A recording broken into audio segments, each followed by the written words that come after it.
Se ha dicho de todo sobre el Abrams hasta ahora. Este tanque principal estadounidense ha recibido opiniones muy variadas, desde alabanzas exageradas hasta críticas demoledoras. Es comprensible, ya que cualquier opinión inevitablemente contiene cierto grado de subjetividad. Sin embargo, contra los hechos no hay argumentos. Estos pueden presentarse de diferentes maneras, omitiendo detalles o mostrándolos desde otro ángulo, pero en este video intentaremos profundizar en los detalles y descubrir todas las zonas débiles de este coloso americano. Que disfruten el video.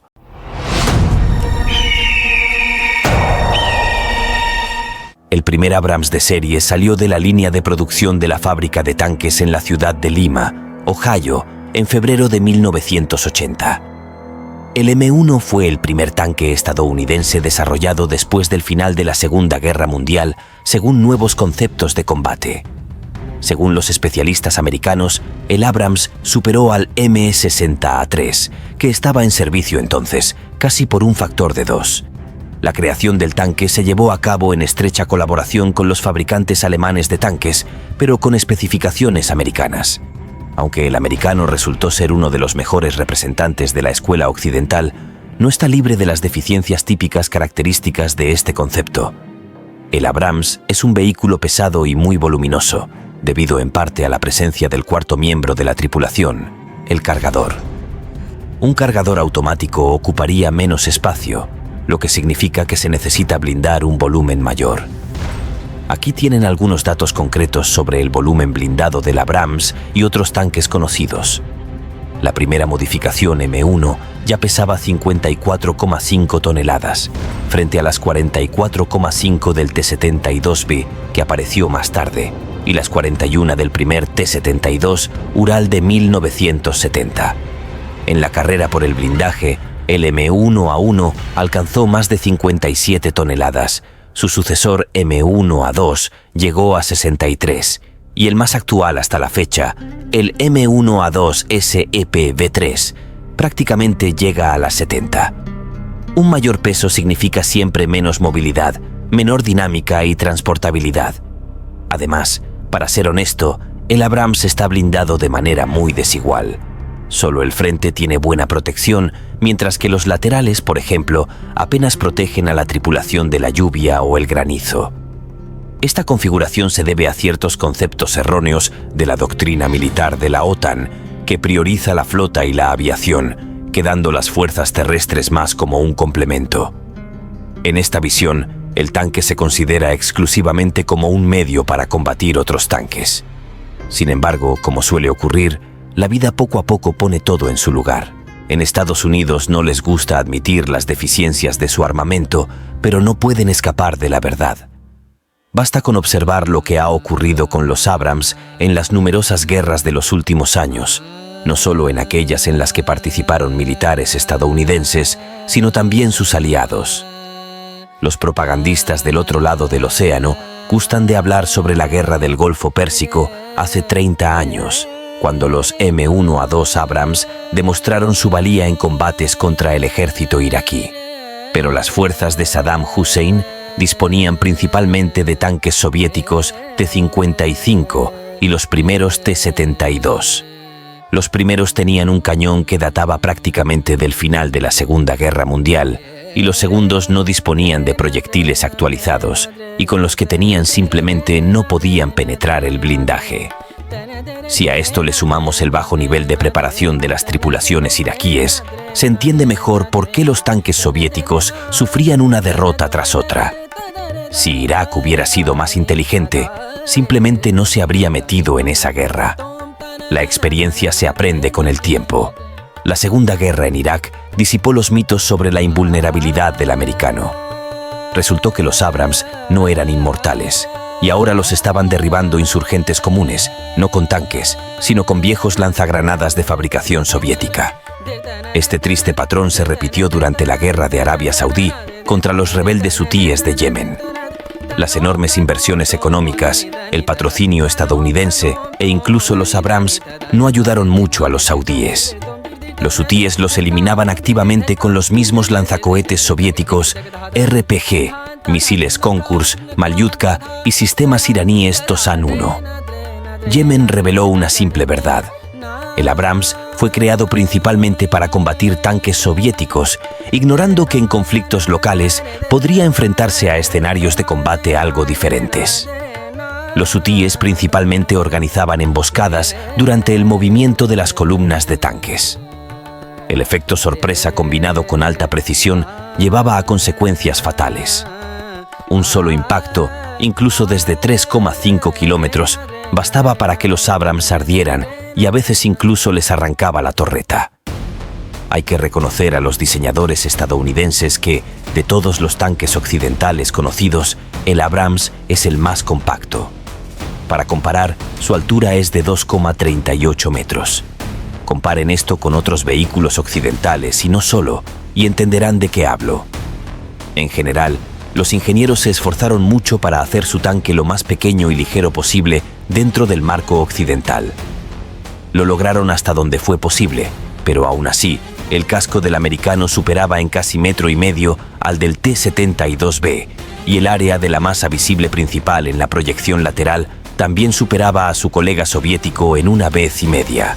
Si sobreponemos un tanque sobre otro, obtendríamos algo así como un elefante y un ratón. Intenta blindar de manera confiable semejante autobús y además mantenerlo dentro de un peso razonable. Los ingenieros americanos encontraron una solución, aunque honestamente, algo que contradice el sentido común. Explicaré. Si el blindaje de los tanques pesados de masa similar en los primeros años de posguerra era más o menos uniforme en todo el perímetro, en la era de los proyectiles superpoderosos, esta opción, según consideró la escuela occidental, ya no era efectiva. Hubo que buscar de nuevo un compromiso, y los ingenieros concentraron toda la masa principal del blindaje en 3 elementos: la parte frontal, la placa frontal inferior y los 2 pómulos de la torre. Y en eso, por así decirlo, terminaron sus competencias. El resto, o tiene un nivel de protección relativamente bajo, o quedó prácticamente sin ella. Este principio, en realidad, viene de la flota a finales del siglo XIX y se llama todo o nada.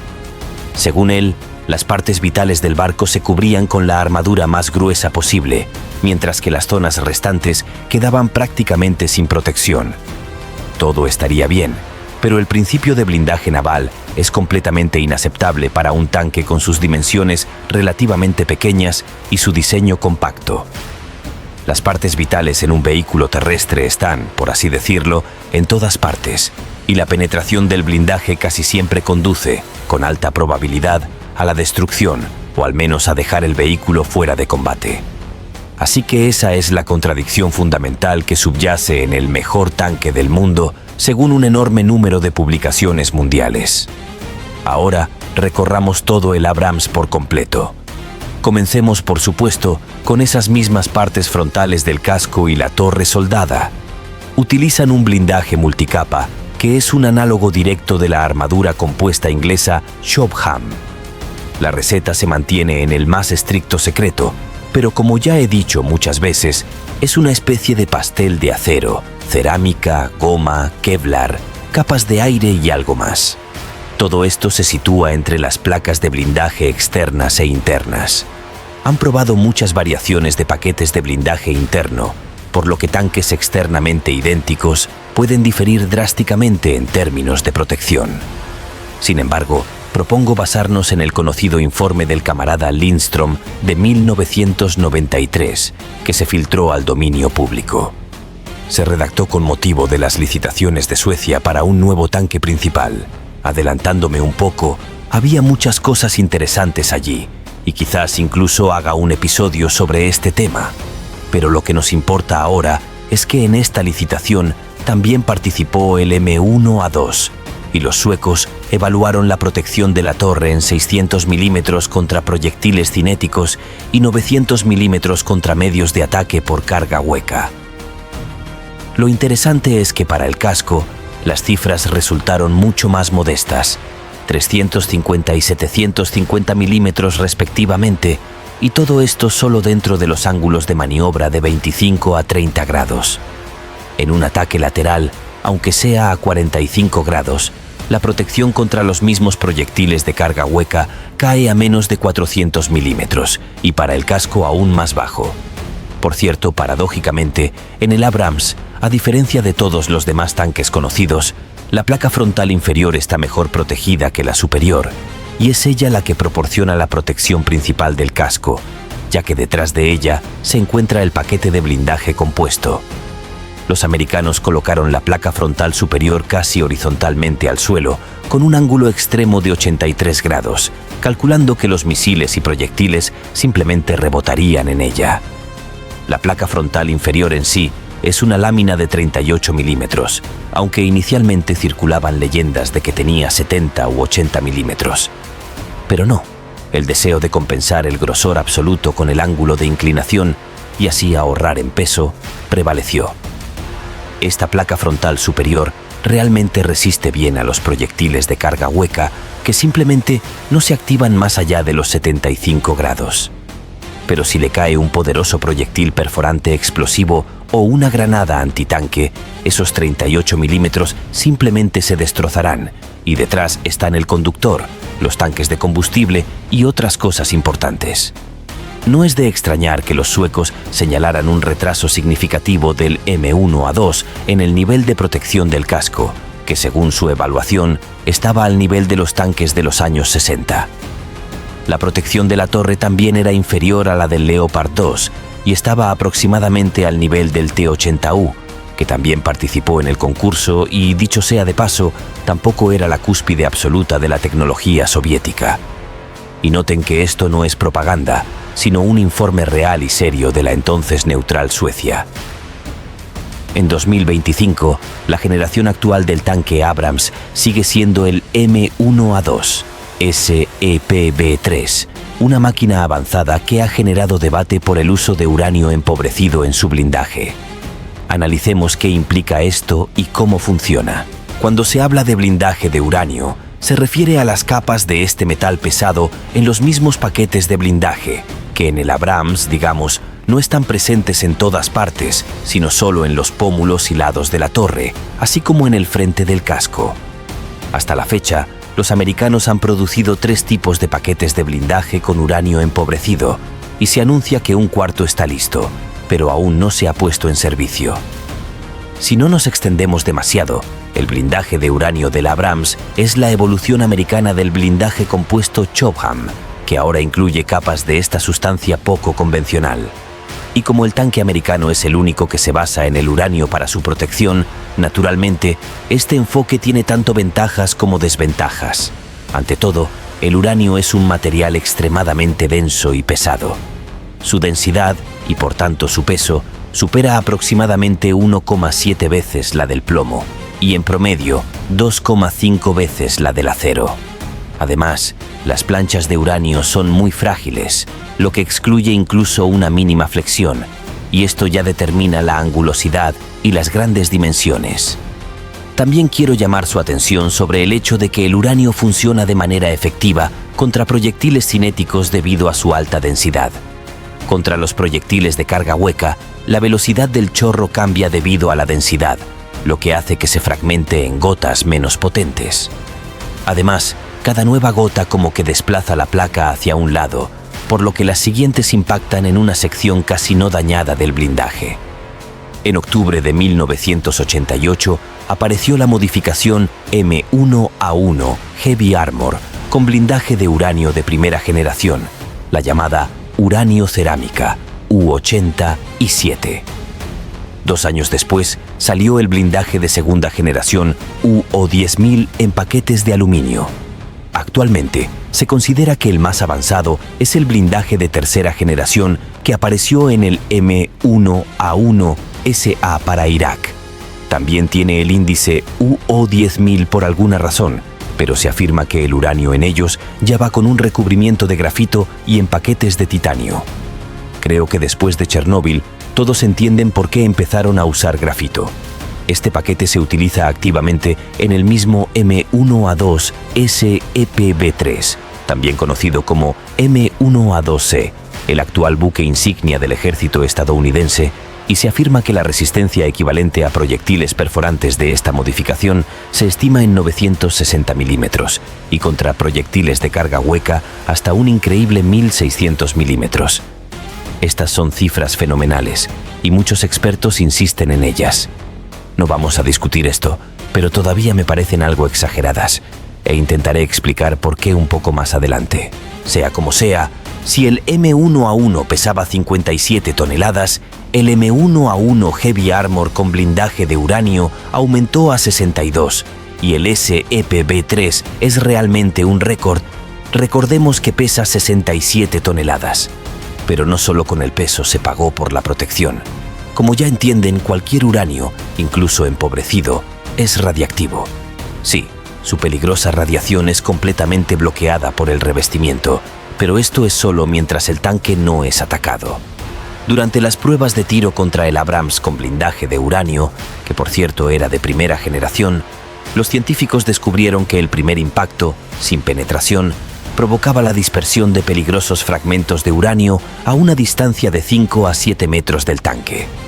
Un bombardeo prolongado aumentaba esta zona hasta los 80 metros, y también quedó claro que al ser golpeado por un proyectil de gran calibre, el blindaje de uranio incluso puede incendiarse, y entonces es el fin para el tanque, el medio ambiente y la tripulación. Pero el peso y la radiactividad son lo de menos. La principal desventaja del uranio es que podría ser reemplazado por tungsteno. Este metal tiene una densidad aún mayor y todas las demás propiedades necesarias para los constructores de tanques. El uranio es un residuo de la producción de combustible, del cual Estados Unidos tiene mucho, y además necesitaban eliminarlo de alguna manera, que es lo que hicieron. Gracias a características similares a las del tungsteno, comenzaron a usarlo en la construcción de tanques. Esto ayudó a deshacerse de cientos de miles de toneladas de uranio. Pero lo que aún más alegra el alma de los capitalistas es que el costo de 1 kilogramo del muy raro tungsteno usado en blindaje de tanques puede llegar a $600. Así es como el uranio empobrecido se estableció en las cargas de combate de los tanques americanos y un poco más tarde en el blindaje mismo. Cuando científicos americanos independientes decidieron estudiar el efecto del uranio empobrecido en las tripulaciones que operan vehículos blindados durante períodos prolongados, estas investigaciones se detuvieron muy rápidamente. Simplemente no se les permitió terminar el trabajo. Posiblemente para que la situación real con el impacto en la salud no se convirtiera en una razón para abandonar una tecnología rentable. Por lo tanto, se sigue utilizando y desarrollando a pesar de numerosos críticos en los mismos Estados Unidos. En cuanto a la resistencia de 960 y 1600 milímetros, teniendo en cuenta que el uranio no es maná del cielo, sino un metal bastante terrenal, dudo mucho de cifras tan salvajemente aumentadas, considerando los estándar 600 y 900 milímetros de las torres M1A2 estándar. A favor de este punto de vista, habla también el hecho de que en el SEP ampliaron el tamaño físico para hacer el paquete de blindaje compuesto interno más voluminoso. A juzgar por las fotos, añadieron unos 150 a 200 milímetros. Así que supongo que la resistencia real de la torre en el SEPB3 estará en torno a 800 milímetros contra proyectiles perforantes y 1300 milímetros contra proyectiles de carga hueca.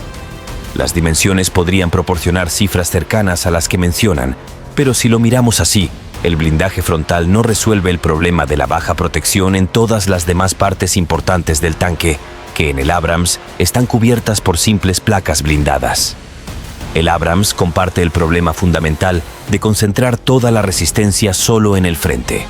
Esto se manifiesta especialmente en los flancos del casco, delgados como en todos los tanques de la escuela occidental.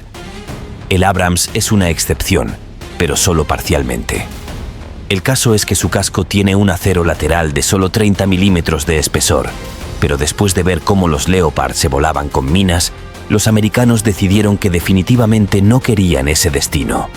Por lo tanto, en la zona del compartimento de combate, soldaron adicionalmente otra placa de 30 milímetros. Ya son 60 milímetros, y aunque no cubre todo el costado en su totalidad, ya elimina muchas situaciones peligrosas. El Abrams avanzará más que el Leopard en un campo minado. Además, En la parte delantera de los costados, los americanos colgaron pantallas de fuerza de 7 milímetros, añadiendo una resistencia equivalente de otros 20 milímetros aproximadamente.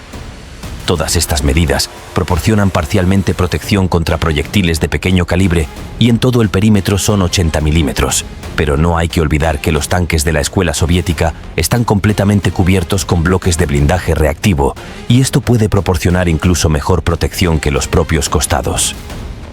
En el caso del Relikt, se puede añadir tranquilamente un equivalente de otros 150 a 200 milímetros. Así que, aunque la protección lateral no es exactamente el talón de Aquiles del Abrams, sigue siendo una zona débil que han ido reforzando con parches. Y aún así, un cañón de 30 milímetros del BMP-3 y sus análogos destrozarán por el costado tanto al americano como a su colega alemán. Pero hay que reconocer que, según el informe del mismo Lindström, la protección de los costados de la torre del Abrams es fenomenal. Dentro de los ángulos de maniobra de 20 grados, no es de 380 milímetros como exigían en el Pentágono, sino de hasta 480 milímetros contra proyectiles cinéticos y 750 milímetros contra proyectiles de carga hueca. Es decir, los viejos ATGM no podrán penetrar la torre por el costado. El mismo RPG-7 resultará impotente. Tal protección se debe a que, de alguna manera, hay que proteger la munición, completamente ubicada en el compartimento trasero de la torre. Debido a la ubicación especial de la munición, surge otro matiz. Si se logra penetrar el costado de la torre, existe una considerable probabilidad de dañar la munición. Sí, en el Abrams esto es menos mortal que en otros tanques, ya que los americanos lograron aislar completamente las municiones de la tripulación y proteger al máximo a esta última, por lo que existe la posibilidad de que las personas e incluso el propio vehículo permanezcan intactos, pero como mínimo, el tanque quedará fuera de combate durante esta batalla. Voy a dar un ejemplo ilustrativo. La munición que se encuentra en la torre del Leopard 2A4 está protegida del costado solo por un blindaje espaciado en forma de dos placas de 30 milímetros y 15 milímetros, lo cual no es serio. El Challenger, en este sentido, es más sabio. Sus peligrosos cartuchos están completamente escondidos en el casco y adicionalmente protegidos por todos lados con placas de 25 milímetros, además de estar colocados en celdas especiales con anticongelante no inflamable. En el Abrams, los proyectiles son clásicos, por lo que un truco como en el caso del británico es imposible. Pero los americanos, ya en la etapa de diseño, establecieron el requisito de que la protección del costado en la parte donde se encuentra la munición debía ser de al menos 380 milímetros contra impactos perpendiculares. Esto explica la fenomenal protección del costado de la torre, que en la práctica se acercó a los 500 milímetros de resistencia equivalente. Para lograr esto, los ingenieros crearon en esta área nichos especialmente designados para los paquetes de blindaje patentados y los cubrieron con placas de 125 milímetros por fuera y 30 milímetros por dentro. Sin embargo, al colocar la munición en la torre, los diseñadores aumentaron la probabilidad de que fuera alcanzada, ya que la torre es donde más frecuentemente impactan los proyectiles. Al mismo tiempo, redujeron la probabilidad de que un impacto en la munición destruyera el tanque y la tripulación, pero matemáticamente, esto aumentó la probabilidad de impacto en la munición. En el Abrams, este es el difícil compromiso que enfrentan todos los fabricantes de tanques. Para garantizar la seguridad, toda la munición del Abrams está protegida por paneles de expulsión. El principio de su funcionamiento es que en caso de impacto y posterior detonación, la presión aumentada dentro del compartimento de municiones encuentra la salida más fácil, que le proporcionan precisamente esos paneles. La explosión los expulsa, mientras que el cofre blindado donde se encuentran los proyectiles no permitirá que la detonación penetre en el interior. Sin embargo, para que todo salga según un escenario favorable, es necesario que se cumplan varias condiciones. En primer lugar, los proyectiles no deben explotar todos a la vez, sino gradualmente. Una explosión volumétrica es algo que el panel divisorio no puede contener. En segundo lugar, en el momento de la explosión, la compuerta que abre el cargador para sacar el proyectil del compartimento de municiones debe estar cerrada, para que la explosión expulse los paneles de expulsión y salga hacia arriba, y no penetre a través de la puerta abierta directamente en el compartimento de combate. Pero para aumentar la cadencia de tiro, los cargadores en la práctica a menudo ignoran esto. O simplemente puede que tengan mala suerte y les impacte justo en el momento en que no han tenido tiempo de cerrar la compuerta al sacar un proyectil. Y el tercer punto, los propios paneles de expulsión deben estar libres de diverso equipo de soldados como sacos de dormir, armas, uniformes y otras cosas. Pero incluso si todo va bien y los paneles de expulsión funcionan, en ese momento se abre una pequeña sucursal del infierno en la sección trasera de la torre y dura hasta que termine la detonación de las municiones y la liberación de energía al aire. Desde fuera, parece extremadamente impresionante. Pero lo más interesante es que, en este momento, se instruye a la tripulación a permanecer en sus puestos y no abrir las escotillas, e incluso girar la torre lejos del compartimento del motor.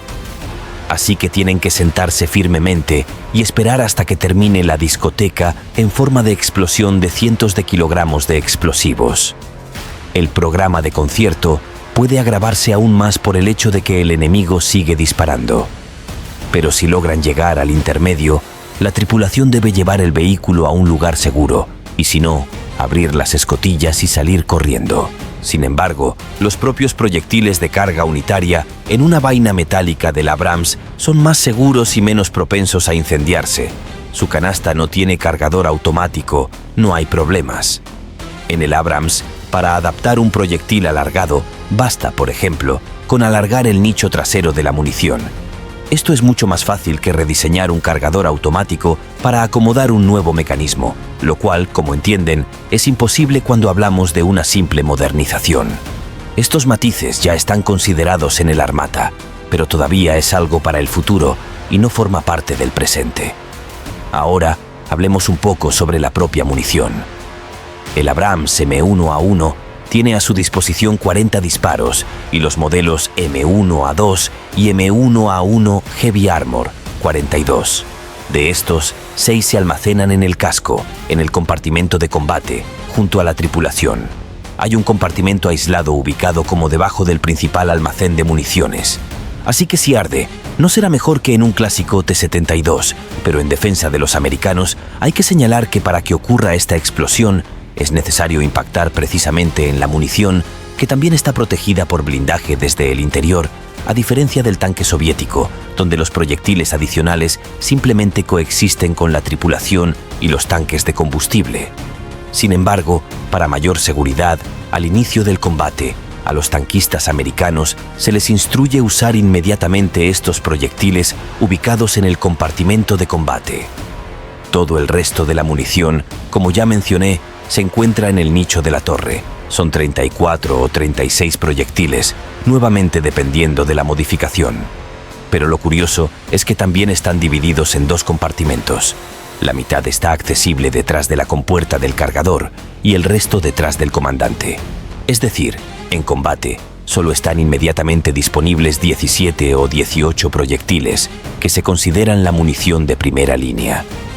Cuando estos se agotan, el comandante tendrá que pasar manualmente los proyectiles al cargador, lo que lleva un tiempo valioso. Para comparar, en el Leopard 2 están inmediatamente disponibles 15 proyectiles, también ubicados en la torre. Para sacar los otros 27 del casco, el tanque alemán tendrá que girar temporalmente la torre a la derecha. En el Challenger, con su sistema de carga por cartuchos separados, la situación con la munición de primera línea es aún peor. En teoría, todos los 50 proyectiles están inmediatamente disponibles para el cargador, pero este se mueve allí como un diablo alrededor del incienso, por lo que se consideran accesibles en el intervalo de tiempo más corto solo los 5 cartuchos que se entregan a la recámara, a 5 segundos cada uno. Más allá, el tiempo necesario para recargar aumentará en progresión geométrica, ya que las cargas y los propios proyectiles están dispersos por todo el tanque inglés. Lo ideal en el Challenger 2 es llevar al combate 25 proyectiles perforantes y 5 de alto explosivo. En los tanques soviéticos, la munición de primera línea equivale al volumen de la canasta del cargador automático, es decir, 22 proyectiles. Resulta que esta es otra ventaja de la configuración sin cargador. Unas palabras sobre el motor. la elección de un agregado de turbina de gas tiene una serie de ventajas. Para empezar, en comparación con los diésel de la misma potencia, las turbinas de gas son de menor volumen, casi 2 veces más ligeras. Les da igual que quemar. Las turbinas nunca se apagan por sí solas y dotan al vehículo de un andar inigualable, lo que es importante para un tanque. Finalmente, la relativa simplicidad en el diseño y un tiempo de trabajo 2 o 3 veces más largo acaban definitivamente con los competidores diésel. Y potencia le sobra.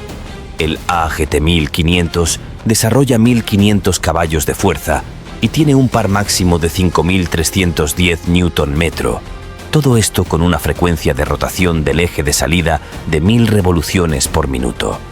Por eso, incluso un vehículo tan pesado acelera bastante rápido, de 0 a 30 km por hora en solo 6 segundos. Es un indicador impresionante, especialmente con un peso de casi 70 toneladas. Entre las ventajas de la planta motriz del Abrams, también hay que mencionar su buena marcha atrás, que en la guerra moderna, cuando los tanques a menudo se usan como artillería autopropulsada bien blindada y muy móvil para disparar desde posiciones cubiertas, viene muy bien. Hay que retirarse rápidamente, y el Abrams, como otros vehículos occidentales, puede hacerlo a velocidades superiores a 30 km por hora. En definitiva, el futuro de la industria de tanques pertenece a los motores de turbina de gas. No es casualidad que el T-80 vuelva a la línea de producción. Sin embargo, en el presente, el uso generalizado de motores diésel se debe a problemas profundos de las turbinas que los ingenieros aún tienen que resolver. Entre las principales dificultades está el elevado consumo de combustible. Durante las operaciones de combate en Irak, las unidades blindadas de Estados Unidos sufrieron escasez de combustible. Además, los Abrams de primera generación se sobrecalentaban en el desierto. Se conocen múltiples casos de autoignición de vehículos. El AGT 1250 del T-80 tiene los mismos problemas, pero debido al menor peso del propio tanque, no se manifiestan tan críticamente. En general, resultó que las turbinas de gas pierden drásticamente eficiencia en condiciones de calor extremo. Así, en Irak, los Abrams requerían reabastecimiento cada 3 a 6 horas de operación, lo que los ataba a las estaciones de servicio técnico. Fue toda una agonía. En parte, la voracidad se explica por el hecho de que la turbina se pone en marcha inmediatamente después del encendido, incluso al ralentí. Múltiples mediciones han mostrado que, en promedio, las turbinas requieren el doble de combustible que sus homólogas diésel para el mismo volumen de trabajo. Si a un Leopard 2 le bastan 2,18 litros por kilómetro recorrido, un Abrams necesitará 4,1 litros para lo mismo. Sin embargo, los ingenieros conocían el apetito aumentado, por lo que equiparon al Abrams con una fuente de energía auxiliar para que el tanque pudiera estar en modo de combate sin tener el motor al ralentí, lo que ayudó. Pero surgió un problema en otro lugar. La unidad de potencia adicional la metieron en la parte trasera, simplemente colocándola en el cesto de la torre y cubriéndola con una caja de acero con paredes de solo un par de centímetros de espesor que protege apenas de balas perdidas y pequeños fragmentos. Así que esta unidad puede ser fácilmente dañada incluso con armas muy primitivas. Pero si ahí terminaran los problemas. El caso es que este motor tiene un sistema de combustible común con el motor principal. Si se daña, el combustible podría inflamarse y el incendio se propagaría garantizadamente a todo el compartimento del motor, lo que finalmente dejaría el tanque fuera de servicio. Este es un fallo de diseño irónico, el riesgo de perder un tanque multimillonario por una sola bala de calibre 12,7 milímetros. Hay que reconocer que los ingenieros sacaron el combustible del compartimento de combate lo mejor que pudieron, pero el conductor no tuvo suerte. Los tanques principales de combustible están ubicados a la izquierda y a la derecha de él, separados solo por placas blindadas. El blindaje de hojalata probablemente no le sirva de mucho consuelo, aunque sí le da algo de confianza al conductor mecánico. Hablando en general sobre la movilidad, me gustaría señalar que puede ser táctica u operativa. Si la primera es más o menos comprensible, la segunda es la capacidad de mover el tanque, incluso sin usar su propia potencia, a largas distancias. ¿Hace falta decir que el peso, las dimensiones y la autonomía del Abrams le dan una desventaja inherente? La movilidad táctica puede ser urbana o de campo. En su primera variante, el civilizado M1A2 Abrams, con su volante en forma de T tipo motocicleta y transmisión automática hidrovolumétrica, es tan fácil de manejar que incluso un niño podría hacerlo. Seguirá con precisión cualquier curva en el trazado de la carretera. Las orugas pavimentadas con almohadillas de goma proporcionarán un control de referencia sobre superficies duras a cualquier velocidad, hasta la máxima de 72 km por hora. En resumen, si siguiera a un tanque americano en mi coche, no me preocuparía mucho. Pero me mantendría alejado de un T-72, por ejemplo, ya que solo tiene algunos radios de giro fijos que no necesariamente coinciden con la curva de la carretera. Además, los tanques soviéticos requieren mayor habilidad del conductor, ya que el más mínimo error a altas velocidades y el vehículo derrapará sin posibilidad alguna de recuperar el control. La situación se agrava con las orugas agrícolas, extremadamente propensas a deslizarse en superficies duras. Pero tan pronto como se sale del asfalto hacia el campo, el T-72 se transforma y el M1A2 pierde posiciones. Las ventajas en la carretera se convierten en desventajas en el campo. La oruga agrícola inmediatamente encuentra de qué agarrarse y la maniobrabilidad del tanque se recupera, mientras que las almohadillas de goma del Abrams comienzan a deslizarse despiadadamente al encontrar hielo, nieve o barro. Muchos videos en la red lo confirman. Esto es un problema enorme. En superficies resbaladizas, la transmisión hidromecánica se calienta y roba preciosa potencia del motor. Volviendo a la movilidad táctica, pueden evaluarla ustedes mismos, considerando que la extensión de campos, bosques, pantanos y barro en la tierra supera con creces la de carreteras asfaltadas, hormigón y simplemente suelo endurecido y plano. Y finalmente, algunas palabras sobre la facilidad de mantenimiento del Abrams. Sí, su motor y transmisión están montados en un bloque único que pesa 4 toneladas y con el equipo adecuado pueden ser reemplazados en condiciones de campo en solo 1 hora. Pero esto solo cuando los nuevos agregados están a mano, ya que se guardan en almacenes que el enemigo podría destruir.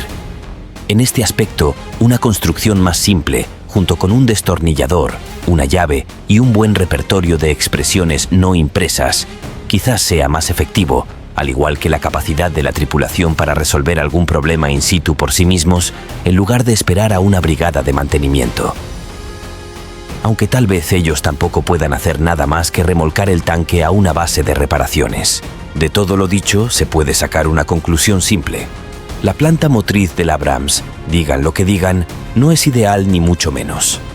No olvidemos que el Abrams es una máquina como cualquier otra. También fue creada por simples mortales, por lo que los americanos no evitaron los puntos débiles típicos de todos los tanques. Simplemente, algunas zonas los ingenieros pudieron suavizarlas y mejorarlas, mientras que para otras tuvieron que cerrar los ojos o decir que así estaba planeado. Los tanques de la escuela occidental tienen una configuración donde la zona del compartimento del motor está ubicada por encima del compartimento de conducción. Pero como la torre y el casco deben encontrarse en ángulo recto, ese punto débil entre la torre y la popa resultó ser inadmisiblemente grande. Así que un tirador preciso, incluso con un cañón débil, puede causar problemas graves si impacta en ese lugar. Si golpea la placa frontal inferior, hay una alta probabilidad de que se produzca un rebote de la granada hacia esta área, lo que como mínimo atascará el cojinete de la torre, impidiendo que gire. Los tanques de la escuela soviética también tienen este punto débil, pero debido a sus menores dimensiones, este espacio es más reducido, lo que estadísticamente disminuye la probabilidad de un resultado desfavorable. Aproximadamente la misma historia con la máscara del cañón. Sí, en las máquinas occidentales, a diferencia de las soviéticas, está cubierta por algún tipo de blindaje, tiene una cuna más masiva y puede soportar algo más que una simple bala de 12,7 o 14,5 milímetros.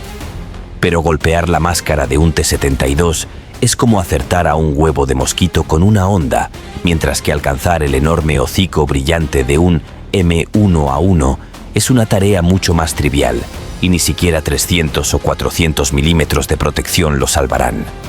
Incluso si al impactar no penetra la máscara, es muy probable que el cañón quede atascado o se rompa la tapa de la recámara. La siguiente delicia, entre comillas, el sistema hidráulico responsable de girar la torre. Tanto el Leopard como el Abrams sufren de este problema. Pero si en el primero los elementos importantes de este sistema están ubicados en la torre, suponiendo que está bien protegida, los ingenieros del Abrams empaquetaron todo en la cesta bajo la torre y lo hundieron en el casco. Pero arriba, en la torre, en el lado izquierdo, más cerca de la parte trasera, todavía queda un tanque de relleno detrás del cual ya no hay ningún paquete de blindaje. Si se impacta aquí, el tanque ya no podrá girar la torre. Además, el líquido en él es muy corrosivo y puede causar quemaduras químicas, además de poder incendiarse, lo que provocaría calor en el compartimento de combate. Sin embargo, en el Abrams, a diferencia del Leopard, conservaron el accionamiento manual, es decir, la torre puede girarse con fuerza humana, pero debido a las dimensiones de esta última, será mucho más difícil que en un T-90 o T-72. La torre del americano en la modificación M1A2 ya pesaba 22 toneladas y en el SEP-B3, 25 toneladas enteras. Pueden comparar con los competidores y sacar sus propias conclusiones. Los propios tanquistas americanos afirman que simplemente no hay espacio para el control manual. Por un lado aprieta el cañón, por el otro la placa blindada inclinada y la circunferencia del anillo de la torre. Esto no afecta mucho al control desde el joystick, pero cuando la electrónica falla, se recuerda el apuntado manual con recelo. Aunque los diseñadores incluso previeron una mira de reserva y un cuadrante eléctrico de inducción, los alemanes tomaron un camino diferente. Allí, en modo de emergencia, la puntería del cañón sigue dependiendo de los accionamientos hidráulicos, para lo cual el artillero tiene instaladas 2 bombas manuales. Pero si el sistema está dañado, el Leopard ya no podrá girar la cabeza. ¿Qué solución es mejor? Ni siquiera lo sé, pero esto es solo para cultura general. ¿Dónde más se puede impactar al Abrams? De nuevo en los laterales del casco, toda la proyección superior del casco, así como las partes traseras de los laterales de la torre y su techo. Y también el fondo. Los laterales, como dije, aunque se han vuelto más gruesos en algunos lugares gracias a placas soldadas, siguen siendo vulnerables incluso a modelos antiguos de RPG o a un cañón de 30 milímetros de un BMP. El Abrams es absolutamente penetrable de la nariz a la popa. Cualquier cañón de aviación lo deshará a lo largo. Por cierto, esta es una razón importante para no dar Abrams a las Fuerzas Armadas de Ucrania, que precisamente no controlan el cielo. Las partes traseras de los laterales de la torre son una zona débil, ya que detrás de ellas ya no hay paquetes de blindaje, solo placas homogéneas ordinarias de 50 a 60 milímetros de espesor. Y detrás de ellas, por cierto, se encuentra ese tanque con líquido de relleno. En general, según datos incluso de especialistas extranjeros, las granadas reactivas PG-7B tienen una probabilidad del 55% de dañar un Abrams en el lateral de la torre y el lateral del casco sobre las ruedas. Y esta es, por cierto, una de las granadas más antiguas para el RPG-7, pero su chorro de carga hueca resultó suficiente para, después de atravesar la pantalla, penetrar también el blindaje lateral. Hay un 70% de probabilidad de impacto si tal granada llega al techo de la torre, que también es muy delgada debido al ahorro de peso. Pero los americanos no pensaron durante el diseño que alguna vez les arrojarían granadas desde drones. No temían mucho un ataque aéreo, ya que la doctrina de la OTAN, recuerdo, contempla la obligatoria superioridad aérea total antes de realizar cualquier operación terrestre. Si hablamos de los misiles antitanque, este es precisamente el arma contra la cual el Abrams es impotente. La distancia de impacto confiable al usar un misil Fagot, respetando un ángulo de 38 a 90 grados, es de 2.000 metros. En el caso del Kornet, esta cifra aumenta a 5,5 kilómetros, ya que 2 misiles siguiendo uno al otro garantizan la penetración del blindaje frontal de cualquier tanque moderno. Y unas palabras sobre el fondo, en el sentido literal de la palabra.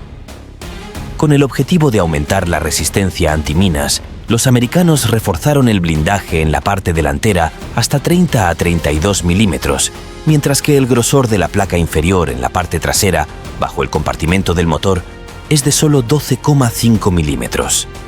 Si de alguna manera milagrosa se adhiere una granada de detonación a distancia aquí, el tanque está muerto. Y es muy posible que pronto aparezcan, si es que aún existen drones que puedan hacer esto. Y entonces la relevancia no solo del Abrams, sino de todos los tanques, estará aún más en cuestión. Aunque este es ya tema de otro video. En general, ha llegado el momento de sacar conclusiones. Este año el tanque Abrams cumple nada menos que 45 años. Ha pasado toda una época, ha llegado la revolución digital, pero los americanos siguen añadiendo solo nuevos paquetes de blindaje a su tanque principal de batalla y modificando su electrónica, prefiriendo invertir más en publicidad de su creación en lugar de desarrollar algo realmente nuevo y revolucionario. Un saludo a la Armata y a toda esa avalancha de críticas que recibe por su estado aún no maduro y las dificultades para entrar en producción en serie. Al menos existe, y los problemas se están resolviendo gradualmente. ¿Y qué hay al otro lado del océano? Alguien quizás quiera escribir en los comentarios sobre el Abrams X. También los decepcionaré. Es una maqueta que muestra cómo podría ser otra modernización profunda de la máquina estándar, que no aporta nada más que marketing y una bonita envoltura. Sin embargo, el Abrams es el tanque más producido entre las máquinas occidentales. Desde 1980 han fabricado más de 10.000, lo que realmente se puede llamar una serie grande. Los americanos crearon un tanque grande y pesado que tiene tanto ventajas como desventajas. Como ventajas indiscutibles, yo señalaría el cañón M256, que es una modificación del Rheinmetall L/44 del Leopard, es decir, en teoría, estos tanques tienen munición intercambiable, aunque para ello hay que introducir de antemano en la computadora balística los parámetros del conjunto de municiones ajeno. Es un buen cañón, diseñado para una presión interna muy alta, ya que tiene paredes muy gruesas, lo que lo hace una tonelada más pesado que el 2A46M, pero gracias a esto mismo, no está tan sujeto a flexiones y vibraciones, lo que afecta positivamente a la precisión. El sistema de control de tiro completamente automatizado del Abrams también se considera uno de los mejores del mundo. Calcula el tipo de munición, la distancia, el viento, la presión, la temperatura de la carga y del aire, la curvatura del ánima del cañón, su desalineación con la mira, etc. Y tiene un alcance efectivo de disparo de alrededor de 2,5 a 3 kilómetros, lo que hay que decir que es muy respetable. El Abrams también es un excelente punto de ametralladora autopropulsada, ya que solo en la cinta de la ametralladora coaxial hay nada menos que 10.000 cartuchos, con los que se puede disparar durante mucho tiempo. Pero de nuevo, aunque se puede disparar contra objetivos aéreos, es muy incómodo y limitado. En general, el M1A2 Abrams es un agregado bastante contradictorio, aunque solo sea porque se utiliza en condiciones diferentes a aquellas para las que fue diseñado. Durante la redacción del guión, me encontré con una opinión que, en mi opinión, ilustra muy bien la naturaleza de este tanque. El Abrams es el producto especializado de unos americanos asustados por el rodillo de tanques soviético. Su potencia de fuego y protección tienen una orientación claramente antitanque, y en este sentido, el tanque es sin duda bueno. En un duelo de tanques, probablemente vencería a un T-72B. Al mismo tiempo, en todo lo demás, el Abrams es o mediocre o francamente malo. No es capaz de disparar misiles guiados para atacar, por ejemplo, helicópteros o equipos terrestres enemigos a distancias de hasta 5 kilómetros. Es débil en cuestiones de artillería, apoyo de fuego o como medio antipersonal, ya que carece de proyectiles normales de fragmentación alto explosivo, y el mejor sistema de control de tiro y radio, como ha demostrado la práctica, son críticamente poco fiables y a menudo se averiaban en el momento más inoportuno. Así que para luchar contra un Abrams, no tiene sentido usar tus propios tanques, especialmente de tipos obsoletos. Esto llevará a pérdidas injustificadas. Mucho más efectivos son la aviación, los campos de minas, los lanzagranadas y los misiles antitanque. Contra todo esto, cualquiera de sus modificaciones, a pesar de toda su potencia, probablemente resultará casi impotente.